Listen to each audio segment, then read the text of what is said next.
Hi, everybody. My name is Aaron Aggie. I am a personal trainer as well as a special education teacher. And what I've done with my project is I decided to merge fitness and autism together.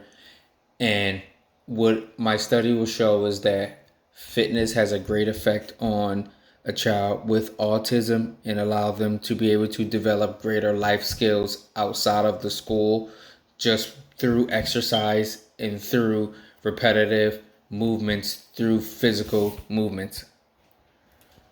Now, what autism is a disorder in which children are not able to communicate their needs and wants as well as your regular education students. And how we gauge autism is through the spectrum of being high functioning, which is a child who can manage to do things for themselves, but they still have, social anxieties and inability to communicate with children of their own peers, as well as a low functioning autistic child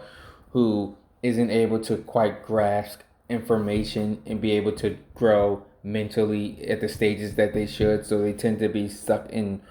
one shell of a certain age group, and then as they age, they still stay the same age, and it gets hard to kind of get them to grow with their body. So mentally, they're at a younger age, but physically, they're a lot older. So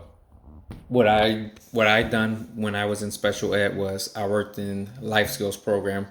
which has allowed me the knowledge of being able to take these children and develop life skills, task and be able to handle certain movements through fitness and being able to allow them to build themselves up that way as opposed to taking the route of reading, writing, and science classes. Everything I've done was through fitness and through repetitive movements to help them learn how to do multiple step directions through fitness. When an autistic child is in school, what happens is that gym is only accessible to them once a week, which is not nearly enough time for them to be active and help stimulate the brain to be able to allow them to fully focus and understand the task that you have for them. What happens is that when you only have one gym class every single week, the child is more in all the other classes such as math, science, reading, and they're sitting the majority of the day. And when a child is autistic, you shouldn't really have them sitting because that's when the brain begins to wander and it becomes hard to get them to follow where you're trying to get them to go and try to get their brain to develop to the level that you want them to be at. Now, when you're an autistic child, you have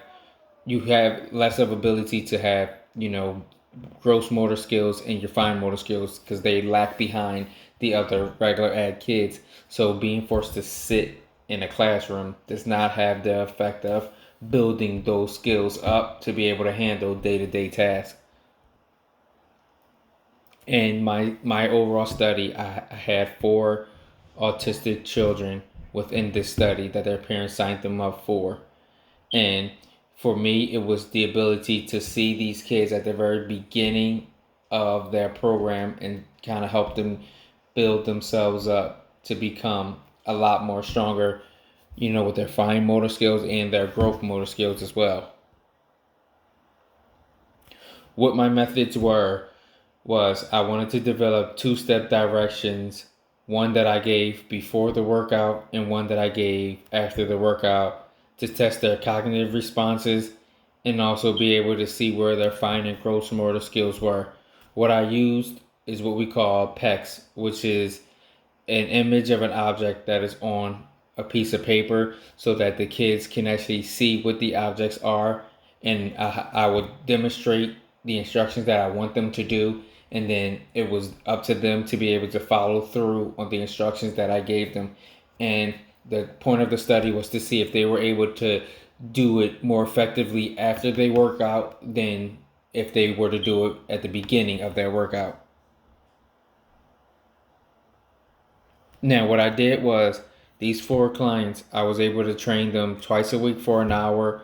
which allowed me to be able to work on fine and gross motor skills, as well as getting these kids familiar with these PEC pictures so that they're able to communicate to me through these actual pictures and know that these are the information that's being given and they're able to follow the information that way, as opposed to always being spoken at, because a lot of times autistic kids can't verbalize what you're trying to tell them, and they can't respond to you back in words. So using the PECs was allowed to I was allowed to be able to communicate with the kids more effectively as we worked out. So what I did was, in the beginning when they came in, I would have a two-step direction, which was take the piece of paper off the table and put it in the trash can. And then I would demonstrate what I wanted the kids to do, and then I would give the instructions through the PECs pictures for them to do it themselves. And then after the workout was completed, I would give that same direction of putting the paper into the trash can and see if there was a difference in were they able to do it more effectively after the workout than they were in the beginning of the workout. Now, the point of the entire study was to see if I was able to improve these autistic children's day-to-day lives when it by having them exercise more frequently. And in doing that, having them exercise more frequently would then allow the parents to know that, okay, I want my children to exercise more so that when they're home, they're able to handle daily life tasks at home, which then in return makes the parents' life easier because it decreases outbursts and frustration due to the inability to communicate with everyone else.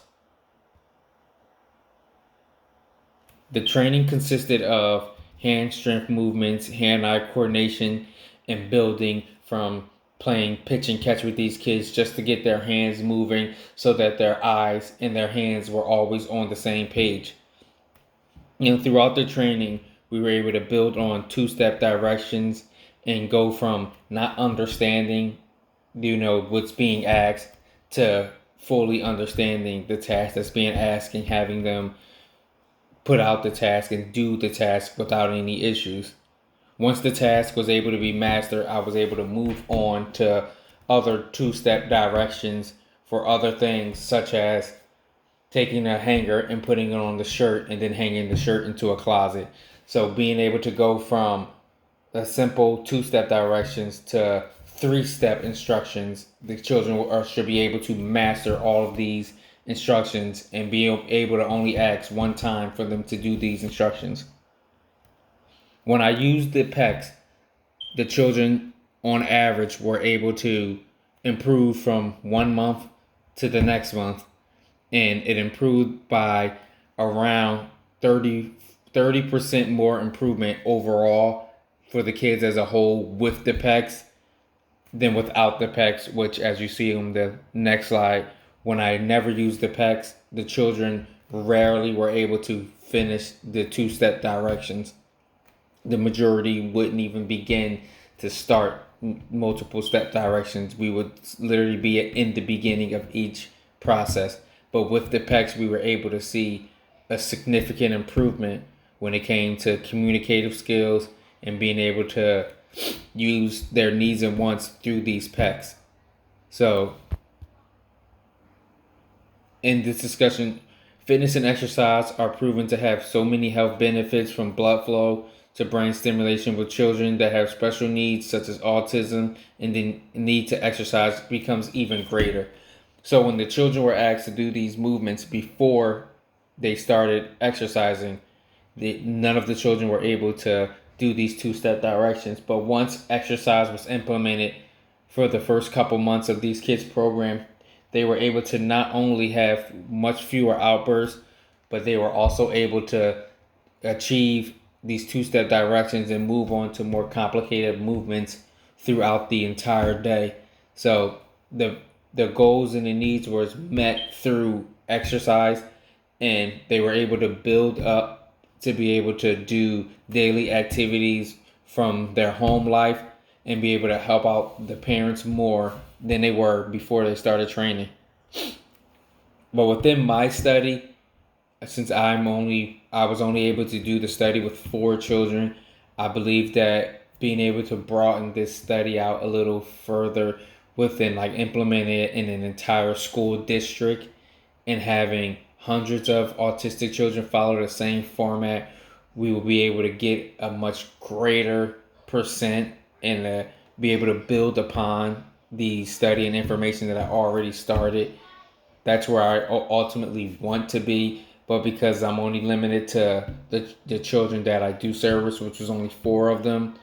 I have a smaller sample size. Even though there have been programs that have done similar studies around the country, if we were able to get an entire school district to follow that model, we will be able to see the greater impact that using exercise along with PEC's pictures to get these kids to do daily life activities has such a great improvement on them. I believe that you will see a significant change within the school district as well as a significant change within the autistic community. Now, for me to finish up my paper, I know that brain stimulation works best after exercise and allows for these children to focus more on problem solving activities. And that's where the disconnect between your regular ed student and your autistic student has, because problem solving is something that they struggle with. But when it came to exercising, they were able to problem solve a lot faster and a lot better than they were before they actually exercised. Now, that is what my paper has been about and what my study has been and will continue to be and build on. And being able to, like I said, have these children learn multiple step directions through physical fitness and exercise, I see a great improvement in the autistic community in learning how to navigate through life outside of the everyday school structure. Thanks for watching my presentation, and I look forward to answering any questions anyone has. Thank you.